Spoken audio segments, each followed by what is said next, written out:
4 have already advanced on to the round of 16, and now today, the next 2 will be determined on who joins them. This is the WCS European Premier League Season number 2. My name is Kyle Aris, and of course, alongside, they have a fantastic Mr. Sean Apollo Clark. That's right. Welcome, everybody. I hope you had a great weekend watching MLG. I know we did.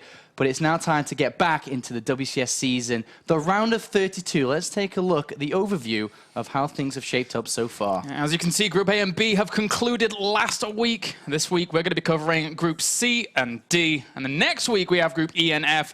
All those start Tuesday, Wednesday at 6 p.m. local time. Now, though, we can take a little bit of a look at those that have already advanced. That's right. On the opening day of the WCS Europe Premier League, we had the reigning champion play. MVP went through in first place, followed by TLO from Poland in second. And then the following day, we had Group B, which saw Stefano ace his group. And he was followed by SKMC, the boss toss himself. Today, we'll be going into Group C. But before we get to that, just in case you missed last week, we can look at the finer points of exactly what happened, as MVP and TLO did advance on, as you mentioned. But the really main characteristic of this group was indeed MVP and TLO. I think, TLO, for a lot of people, could have taken that entire group. MVP and TLO, that series, man, incredibly close that first series, but MVP was the one that went through in first place, followed by this guy who followed in second. And of course, TLO did have an incredibly close series with Elfie, and it was, rather close, but at the same time, a little bit one-sided towards TLO as well. Yeah, and then Mr. Elfie, he did take that one game with a little bit of a cheeky play, but TLO being ever so resilient, showing that it's very, very difficult to actually break him in PvZ. Yeah, he's such a dangerous player. And then the day 2 went on, where we saw Stefano absolutely kill his group. Yeah. To a lot of people's surprise, he really did kill his group. In this game, we saw him open up with Ling, Roach, Hydra, fooling his opponent who had no anti-air. In comes the Mulus, and it was an instant GG from MC. Yeah, very, very difficult to deal with. But then going on, MC had to vanquish Slivko, which he had a little bit of an easier time against. Slivko is quite known for being quite resilient against these builds, but MC has them down to a T. Such great, great gateway pressure. Oh, man. Slivko is a very dangerous player. Sometimes he plays well, sometimes he doesn't. But on that day, on the day 2 of the WCS Europe Premier League, MC was the player that outclassed Slivko. Very much so. So moving on from today, we have Group C on the way for you guys, and that consists of TLO, MMA, Tails, and MaNa. Oh boy, oh boy, oh boy. TLO, for the first time in a long time, I'd like to say, comes in as the favorite. Our 5th place from Season 1, who represented the Europe region in the Season 1 Grand Finals, is currently ranked 10th in his WCS points, an incredibly high rank. But the other 3 players in his group, MMA gets another chance to show us what he's really made of. He finished in the round of 16 previously. Let's see what he can do today. We do have a challenger in the likes of MVP Tails, making his way through initially the Premier League qualifiers. Didn't quite make it into Season 1, but did get into Challenger League. Smashed it through Challenger League, beating the likes of Vortex and Socket out of the running for a place in Premier League. And then, last but not least, is the #1 Polish player, Mouse Sports MaNa. MMA, Tails, and MaNa all have to kind of battle themselves forwards to get a lot of points here. Later on, we'll have MMA and Tails as game number 2, but we'll be kicking things off today with TLO versus MaNa. It's going to be Germany versus Poland, and look at that WCS point distribution. 10th place to 64th right now. Yeah, MaNa really hasn't gained that many points through the WCS system. He's gained it through other tournaments, but we do have MaNa, our first contestant of today. He's been around since the beginning of StarCraft 2, a young prodigy from StarCraft Brood War. His first tournament in StarCraft 2 was DreamHack Winter 2010. He went to the finals, grabbing a 2nd place against Mouse Sports Nama at the time. But his career in StarCraft 2 has been a very consistent one. Was actually the highest earning non-Korean Protoss player until recently, where we saw Naniwa take that throne with his incredibly good results in Heart of the Swarm. Can MaNa live up to how he used to be, though? And then we also have Mr. TLO doing pretty impressively for himself. He is technically the highest finishing foreigner throughout the entirety of Season 1, taking that 9th through 12th at the Grand Finals. Yeah, I mean, he's, as you said, ranked 10th, but most importantly, over the last year and a half or not, has had a slow and steady, consistent improvement in his results. Yep. He is now at the peak of his career, some could say, with a 3rd place finish at Home Story Cup just a week or 2 weeks ago. This guy, as mentioned earlier on, is the favorite of the group. Oh, yeah, yeah. Definitely, definitely. And I mean, that reflects in statistics as well. TLO, as of late, he's always been on that rise, as you well pointed out, but now he is at his peak performance throughout his entire career. So very, very impressive from TLO right now. He's just getting more and more consistent, and I'm kind of scared as what he can do with this new practice regime that he has in place. More people need to adopt this. Yeah, I mean, he's practicing hard, he's working hard, and the results are showing. It's that simple. But now the mind frame is different for TLO. As mentioned, he's kind of the first time as a favorite coming into something now. He's always been the underdog. Let's hope he can do well. But many people are predicting him to advance in first place, actually. A lot of people are hoping he advances through in first place. Does that change the pressure of the situation? Does he now feel that heat going up mousesports MaNa, who is, at the moment, quoted from an interview at Home Story Cup, feeling in the best shape of his Heart of the Swarm career at this point? Yeah, I spoke to him briefly as well before, and he was saying that he thinks that TLO will advance on from this group for definite, but he's a little bit kind of in the dark as to whether or not he will take either the second spot or the first spot, or who will take that second into the round of 16. So we are loading up now for our first game here, guys. Whirlwind will be that map, and, well, MaNa, he's going to have a hard time here. TLO's been looking good in PvZ. Yeah, we'll see how this is going to shape out. Remember, it is going to be a best of 3. The winner of this series will go on to play the winner of our second series, which will be coming up straight away. We'll have Skype calls with the players today. We're going to have a lot of fun. I hope you guys are ready for an exciting Week 2, Day 1 of the WCS Europe Premier League. Should be good. I've been missing the games ever since last week. I was like, when's WCS going to start again? Kind of know, because it's always going to be Tuesday and Wednesday. But now we are going to be jumping in just a second to our first game of the night. And for TLO, it's all on him. These are kind of his games to lose, because he is at that point now in the European scene where he is contesting with the best of them. Doing very well for himself. He's contesting with the best of them. He's arguably one of the best Zerg players in the Europe scene at this point, with the likes of Stefano, who is still up there for sure, but TLO is the one rising. We'll see if he can continue that rise here today. As we have spawning down to the bottom left-hand corner here as our blue Zerg, we have Mr. Liquid TLO. And spawning up to the top left as our red Protoss, we have Mr. MaNa. All right, so the first map of this best of 3 is on Whirlwind. We'll see. It's one of the bigger maps in the map pool at this point. They've spawned on the left side of each other. MaNa is a player that is very much so all about Nexus first. He likes a Nexus first, a Forge first, and whatnot. Yeah. And TLO, though, is a player that will never try to challenge that most of the time here. He's a player that will take a third base easily, will look to play greedy himself and push the advantage economically rather than trying to bring his opponent down. And it's interesting, actually, the kind of evolution of Mao's MaNa, just in general.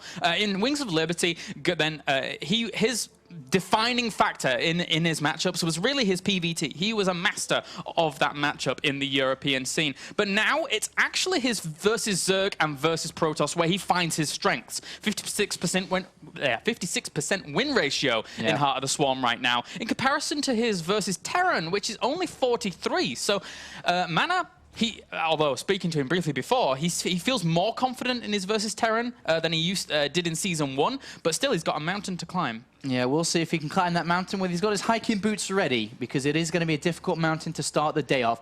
When it comes to this group format, it's very important to win your first game, because then you only have just one game and a second chance available. You don't really want to use that second chance the first game of the day, because then you have to win the next 2 in a row no matter what. The pressure does pile up. And as we can see, Nexus first is the choice from MaNa, should be followed by a 17 Forge momentarily.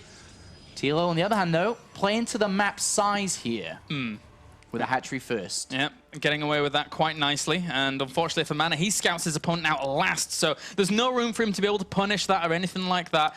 So TLO, as you said before, playing to the map size. And from that point on, MaNa's just going to have to see that and say, well, just got to play my own game back home. I mean, he's playing to the map size, but also playing to his opponent. Is MaNa really going to go for a 13-14 Forge on such a big map when the likelihood, you know, the likelihood of MaNa doing that is very low, and it's always going to be macro focused. So TLO just, you know, calculating the percentage that I can get away with hatchery first, and he knows it, he's played it. Yeah, it's very, very good kickoff there from TLO. MaNa, though, behind all of this, he gets his gateway on the way, so his wall-up is going to be sturdy very, very quickly here. Actually goes Gateway before Cannon, which is a nice little kind of cut in MaNa's build here. He's not really threatened by too many Zerglings right now, so he's getting his tech out a little bit quicker than he normally would do. So we will see a slower start to the day here. Both of these players open up very macro focus. One thing I'd like to point out, which is a little bit different to the circumstance of what's going on, is that TLO's added a gas inside his main base. The reasoning for this is if you look in his vision, he has no idea. Even though the likelihood of MaNa going Nexus is very high here, TLO's vision shows nothing. He hasn't seen his opponent until just this second. So I think he may not even decide to go into gas. I think he say, you know, I spent a drone, I'm not going to mine gas, I've spent a drone, I've got an extractor, whatever, I'll go take my third anyway. But he didn't know exactly what was going on. Yeah, you're right. The indecisiveness there, a little bit of TLO will slightly hinder his mineral income, but he is getting that third down behind this, and he has thrown into gas in the end. But I think in the end, it's making use of what he's got right now. Yeah, we'll track it. He may get Zergling speed, he may try something along the lines. With gas, you have a lot of options that come up to you. It could be just for speed and then into an evolution chamber. We'll keep progress on what TLO has in mind for the first game of this series. Remember that both these players know each other very well here. We're expecting, or at least TLO is expecting MaNa to put down a Stargate very shortly and whatnot. But look at that. As I say those very words, the standard, the 8 times out of 10, the 9 times out of 10 follow-up for a Protoss here is always Stargate. But this time it's the Twilight Council, and you can know what that means, Kalaris. Yeah, certainly. He's got a lot of opportunities with this. Could either go for the Blink or the Dark Templars. I'm quite sure it's going to be for Dark Templar. You think? I do believe so, because if he gets Blink now, Blink will be way done before Warp Gate research. If he's trying to boost in the Twilight Council, it'll be done way before gateways are ready. It doesn't align properly. He's taken the 3rd and 4th gas on the natural, and that's going to allow him to go for the DTs originally, and then set his transition up, which probably in this scenario is going to be the robotics facility. His harassment will be the DTs. He doesn't need a Stargate to do that. Yeah, it's a pretty cool option here for MaNa. He's even got that probe in place to actually throw that down. And generally, when you see a pylon in between these two bases, you will see the tech actually going down there. So MaNa very, very quickly going for some harassment potential. And the overlords for TLO are not going to be anywhere near really to be able to scout that. Oh, maybe the one over the natural. On the one on the natural, because there's no unit there and the Stalker's occupied with the one on the main base, maybe. But MaNa knows that and will bring his Stalker down to protect against it. He knows where TLO's overlords are, which is the most important part. But let's look at TLO, who doesn't really know what's going on at this point. He has the layer coming down, which is for a very fast Hydralist den, because he's expecting Stargate play, right? Or at least robotics. If it's that, then he can get Hydras out ready for a push or something along those lines. But he's not expecting this. He does have the Evolution Chamber coming down, which would be for a +1 attack. But the save and grace of TLO going for the fast layer, it's good against all 3 options. Stargate, Hydras is good. Robot, Hydras is good defensively. And layer against Twilight Council, Hydras are good versus Blink play, and of course he can build an Overseer. Even the spawning locations for this are kind of favoring MaNa. The way in which he has his probe positioned in his 3rd base currently, if you threw a pylon down there and warped in with those Dark Templars, there's such little distance for him to cover with those Dark Templars, whereas if it would have been cross positions, then TLO could have really limited the positioning of a pylon and probes to actually go for that aggression. Well, the Overseer is going to make its move. Oh, it doesn't spot the pylon and probe to the right there. He pokes in to check more so for the 3rd base going down or not, but he goes into the main base. It may be a little bit too late here, as we do have the first DT warped in, followed by Blink and a +1 with gateways coming down. TLO, for the first time in this game, is going to see everything. He knows the plan. He sees the Dark Shrine. He sees the Twilight Council getting Chronobosa. He needs to get an Overseer back at home. He needs one immediately, but he does have one tracking back with the DT. Okay, he is safe. And to be honest, he's safe against the DT and the follow-up with the Hydras here. This is perfect for TLO. It really is. Slightly supply blocked, but in the end, it's not really going to matter too much as he can crank out a few more units. There is an Overlord now on the way, but with the 3rd base up and running and 56 drones to be able to pump out a lot of units here, MaNa's going to have a very, very hard time breaking this. Yeah, I mean, if he tries to follow up with an attack after doing no damage, that's dangerous, man. That really may not even work, but he's gone all the way up to about 7 to 8 gateways now, if I'm not mistaken. He has Archons in the mix as well. This is very traditional to how TLO likes to play, which is very Zergling heavy a lot of the time. So Archons does make sense. But the thing is, he's got Hydras.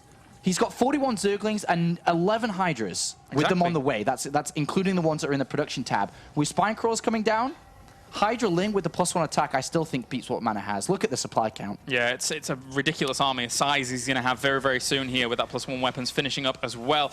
2 more Spine Crawlers going down for the defense here. And MaNa, well, we've seen him utilize these kind of Archon tactics in the past to try and deal with someone that he knows might go for a lot of Lings heavy early on. But as you said, this ranged army is going to be really hard for him to break. Archons get kited pretty easily by this kind of army. I'm pretty sure that MaNa was expecting a Ling heavy play here rather than the Hydras that we see out.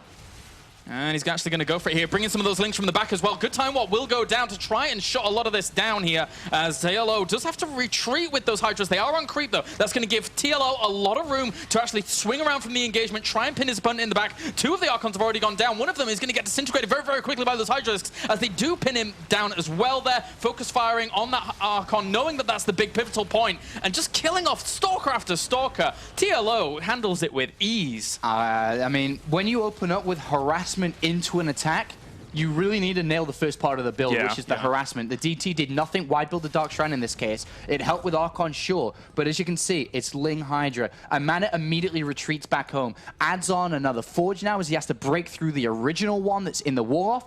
TLO very simply at this point, adds on more Overlords, adds on +2, gets a couple more drones, and is in a very comfortable lead in this game. And, you know, the odds of him winning this game have shot through the roof and outside.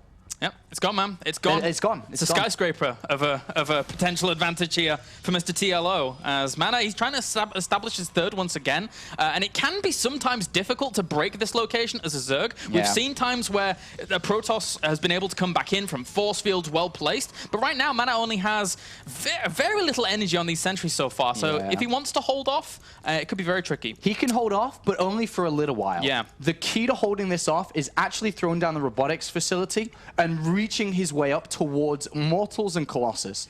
Until that happens, the Roach Hydra will clean up the gateway units faster than the janitor cleans up in here. Yep. And he's pretty good. He's pretty good, man. Really good, actually. Yeah, cleans up my desk super quick. Thanks very much. As for Mr. TLO, he's pushing forwards. Force fields do go down as well, as these Hydras and Roaches trying to keep on top of this army. Even the Roaches alone could probably take out a lot of this army. All the sentries are going to go down as well. So does the Mothership Core, and MaNa is in a world of hurt. MaNa is in a world of hurt. That is true, Kalaris, as he's about to lose this game. He blinks his Stalkers away, but now his third base is exposed. It's going to go down very shortly. And it doesn't even matter. GG, TLO will pick up game number 1 with ease here against mousesports MaNa. Very, very well done. And I mean, what really could else we have expected from TLO, who did so well in Season 1. He's now coming into Season 2 with God knows how much practice he has put in for this. He really, really wants this. And game 1, he just looked impenetrable. It's really funny that you say, you know, he really needs it and really wants it. Both players, all players, really want to be able to get the points because this is the main focus point on claiming those points, the WCS points, to do well in your own Premier League. You can't just rely on external events. A player, for example, who is currently is Naniwa. He's climbing up, but he's not in the top 16 at this point. It's TLO, Demaga, and Stefano, who, as we saw, represented the Europe region in the Season 1 finals. If you can do that, that's how to get to the top 16. So it's very important for every single player to focus on getting out the round of 32. And I'm sure MaNa and TLO have dreams of playing at BlizzCon at the end of the year. Definitely. MaNa, for his caliber of play in the European scene, he does not want to go out. I mean, he's won championships. He is one of the few foreigners that has won championships at events that Koreans have been at. Yeah. So MaNa, he needs these wins. He needs the round 16 if you look at both of the players, I'll give you their progress in a graph. Let me just make sure I don't need to join. Okay, I'm joining the game. So TLO started here. MaNa started here. TLO went up and then went down and then was like this. Slowly, slowly. MaNa pretty much came into the tournament, came into his career in StarCraft 2 and was always kind of at this level and has stayed very similar, maybe a spike up, spike down, but always at this kind of level. I hope you're following where I am. I hope you're following where I am. But more to the point is that TLO is on such a rise, man, and it is only increasing up. MaNa has been at this level where it's a pretty good level, but recently TLO is the one that's just shot through the roof. He is shot through the roof, and he is showing it with his hard work and his performance and results. Yeah, it really is. That regime that he does have in place to actually continually practice and continually get better and better is working. It is showing. You see him in interviews time and time again saying, well, you know, this is what I do. This is my regime. He even published the regime, and it's worked so well. And God knows what everybody could do with him. It's only showing here once again as we get ready for map number 2. And the way things are going are probably the way things are going to end here unless something changes. It's going to be difficult here for the Protoss, but spawning up to the top right, we have our Zerg as the blue. He is Liquid TLO.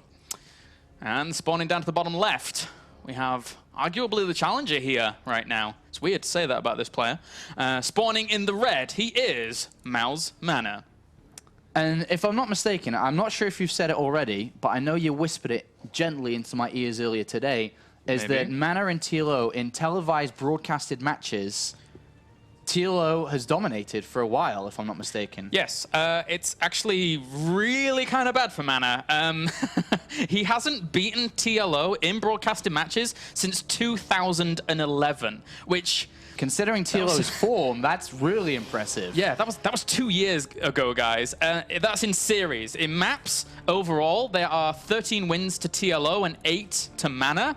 But in series, there's been a lot of 2-1s in favor of TLO. So MaNa, he kind of has this mental block in the series against TLO, similar to that he had against Nurcio for a long time in his home country. And the map pool for the WCS, it's, I would say, not that friendly towards Protoss players. And this is a map that definitely isn't. I mean, Whirlwind is okay, I'd say. It's not terrible. Yeah. But coming onto a map like Star Station, Newkirk could be in a next map as well if we go to a third. Star Station is incredibly different for a Protoss player to take a third base. For if we just briefly look at MaNa's third base for a quick second here, the third base, look at the amount of flat ground area. Well, TLO's base, it doesn't matter whose. There's so much flat ground area. Force fields will not cover it all. Unlike Whirlwind, there's high ground, low ground, small choke points. Neoplanet S, small choke points, although even though that's not a good map either. But in this map specifically, it's going to be very difficult to contain the flood, the swarm, which we know TLO plays so well. Yeah, it's pretty difficult, and we do see a lot of 2-bay plays. We saw Welmu during the, for example, Welmu during the Challenger League against his Protoss, against his Zerg opponents, against Nurcio, in fact, actually went for a lot of 2-base plays. He even went for Nexus cancels with blink attacks. So it was on this map. So the Zerg has to be very, very careful and be very, very accurate about what their opponent's doing, get good scouting. TLO did kill the probe off MaNa, which means that he knows there's no early aggression coming whatsoever and can calculate that his opponent will be going for a Nexus first, which in this case is going to be scouted anyway by an Overlord that is about to just graze past the Forge. TLO now knows where these Overlords need to be. This one will hover around the natural area to check for the probe count on the natural, to check for the gas timing on the natural. And then the other one that's making its way through the second or the halfway point of the map, the second half of the map, will be aiming towards the main base to poke in to try to find out if there is any tricky builds from MaNa, which I think we can easily classify map number 1 being so. Yeah, I would say so as well. Now, I have a question, Sean. It's basically... Question away, Kolaris. Well, because it is Star Station, TLO... does he now just play game 1 out once again, standard, because, again, Star Station's pretty good for him? I think he would play very normal, very reactionary. He wants to find out what MaNa's going to do, and especially when you're the stronger player. For example, if I was to go up against a Gold League player, I would never have a plan in mind. I will always be reactionary to what he's doing and always know that I'm the better player, therefore I can't lose as long as the game is straight up. TLO may put that kind of philosophy into his mind, saying that I can beat this guy easily as long as he doesn't do anything cheeky like a Dark Temple play or something along those lines. One build that we may see from MaNa, which is actually very common on maps that you're not very confident on taking the third base, is a Colossus and a Mortal push together as one. That may be something we see here, unless he just tries to play it normal at a disadvantageous position on the third.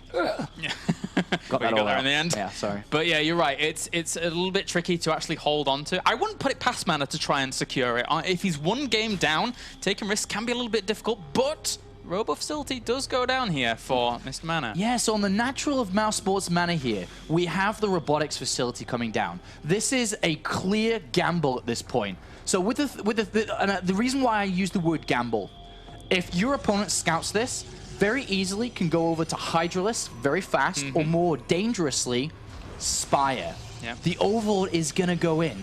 He must have spotted it, I think and he saw does it. spot it. Yeah. So now he knows.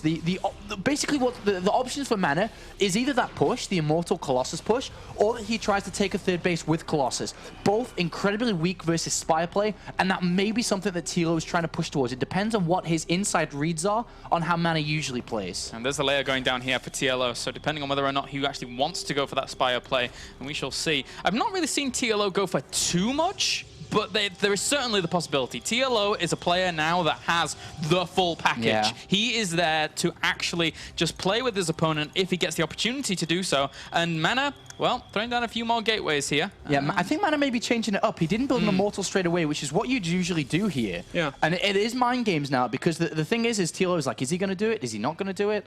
And MaNa's like, am I going to do it? Am I not going to do it? Now he's seen it. And there are all those mind games that come into play. But by the looks of it, with this probe moving out, he may try to take an earlier third base, expecting TLO to, upon seeing this, rush up to layer and not aggressive units, giving MaNa the potential time here to be able to make its way through to take that third base. That may be what he's aiming to do. And with that third coming down, that's what he's going to try here. But the thing is, the two options I mentioned for TLO, Spire play or Hydralisk play. What MaNa's done here, if spotted, we will see the Hydra Den come down immediately. And that's probably what we're going to see from the production tab. There it is. Yep. He hasn't spotted it yet, but as soon as he does, he will build a lot of Hydras, man.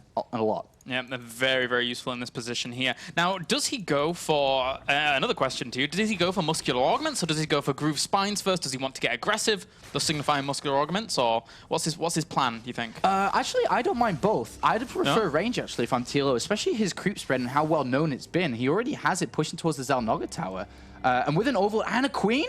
Yeah. In the middle of the map here? He's got a Queen in the middle of the map, and with that Queen, he will just land down creep with the Overlord, spread a creep tumor, and he will definitely get... oh, he's actually going for speed. I was going to say definitely get range here, but in any case, aggressive. He's getting across there, and he's going to try to bring this down. He needs great force fields, great control, ideally a Colossus, but the Robotics Bay isn't even down at this point. Yeah, that third command, that Nexus might end up being cancelled here. The Zerglings did actually try and sneak on into the natural, but there's a probe blocking there. Good positioning from MaNa to kick things off in that initial engagement. The Hydras are coming, Kalaris. The Hydras are coming in numbers. Roach speed is down as well. +1 attack is on its way. MaNa is going to be in for the hardest time of his life here. Yeah. This is going to be so difficult to hold on to this third base. Zealot Charge is coming in to try to help out. He's going to focus on a Zealot-heavy Sentry force field style of composition.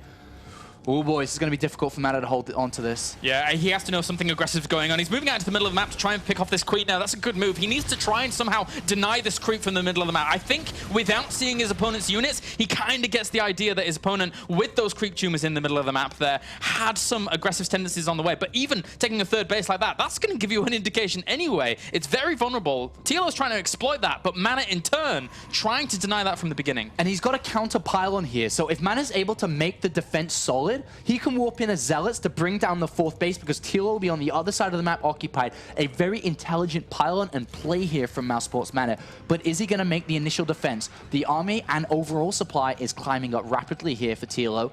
He is only at 152. He does need a couple more Overlords on the way.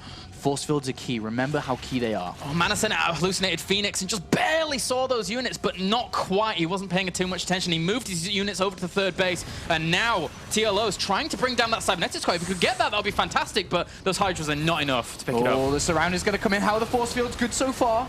He's going to try and move back with those Roaches as well. There's a lot of room here on Star Station. So once again, TLO can move those units back, get them in a better position if he would like to, but he might get caught off guard there. Oh, a lot of those units do get caught between those force fields. They do dissipate in the end. The later ones, though, and now MaNa's still charging on forwards, pushing TLO back. He is pushing him back, but TLO's making a lot more units here. So far, so good. I really like MaNa's choice not to get Colossus and focus on a just larger army, because he knows if he gets Colossus, he will get surrounded because he'll have less sentries, for example. But the counter-attack is also being launched here. 2 Zealots have been warped into the north side of this map, so he'll probably wait for more than 2. 2 aren't going to bring that down anytime soon. Yeah. He'll probably go with about, I'd say 5 is a comfortable number, and he'll try and bring it down while holding. If he can bring that down while holding his third and making the switch to Templar Archives, Storm, and Archons, incredible. And to that point, if you're a player in this position, in MaNa's position, you don't want to be too over-eager with 2 Zealots. If you reveal 2 Zealots here and then try and do damage with it, then it's not going to do a whole lot. Maybe it'll get a few drones, but it won't get a hatchery kill. If you wait a little bit longer, you can really ramp up that damage. And this has drawn all of TLO's units back, so it gives MaNa room to breathe. Yeah, and he sends roaches to the third base. We did miss that just then for a second, but he hasn't killed... Oh, he didn't focus the fourth. That was such a big mistake. He could have easily brought that down. A mistake comes in from MaNa. But I was just saying that roaches did sneak down to the third and pick off about 5 or 6 probes, slowing MaNa down, keeping him at a low supply here. Again, they come in for another assault. Both players playing this out very well, but MaNa, more importantly, TLO left the bloody pylon alive up there. Whoa. He thinks that the Zealots have just walked completely past, but meanwhile, TLO here trying to go for assaults on multiple fronts here. There are no force fields actually going down to separate any of this army up. The sentries were lacking a little bit behind there, so he couldn't quite easily divide this up. And now throwing some force fields down haphazardly to try and split this up in a moment of desperation, as those Immortals are now under fire. The Roaches should be held off here along with the Nexus Cannon. The Photon Overcharge trying to hold him at bay. But there's so much. There's so many units and more units coming across. If he can get towards the Colossus, he could do it. But the third Nexus cannot fall. It cannot fall. It's going to go. It's going to go. The Hydralisks and Roaches doing the job they needed to do. Great control from TLO on multiple fronts there to just keep his units alive for as long as possible whilst bringing that down. The 4 Immortals are going to do a lot of damage if they get the opportunity to, but TLO's not allowing him to fully get that room going. And now there's no force field energy on the sentries. This means the reinforcements are going to come cruising through and probably get a full surround on the Immortals. MaNa's going to have to make a retreat to a narrow area. Unfortunately for him, that now allows TLO to keep and maintain his 4th base. More sentries do get warped in, but he's not picking up the kills he needs. Look at the supply difference. He needed that 3rd base to keep his economy high, to be able to keep on reinforcing with units. And now MaNa in desperation is trying to get out a Warp Prism to go for some harassment back home so he can draw his opponent away. But TLO's having none of it. He's going in for the push once again here with all his Roaches and Hydralisks, doing a lot of damage. The Colossus does get closed in and just barely goes down to those Roaches in the end. Immortals under assault as well. No more gateway units to actually hold them at bay, and the Roaches and Hydras have their way. And TLO will take this series 2-0 over Mouse Sports MaNa, and he takes up the first win of this group. And I would like to say rather convincingly and very well played by the German player. Very well played. TLO, once again, is back here in Season 2, looking for blood. He wants a higher position than he got last season. He was close, but no cigar just then. He started this group off well. He has not advanced through the group yet, though. He still has to play the winner's match, but it's a very good start to his group.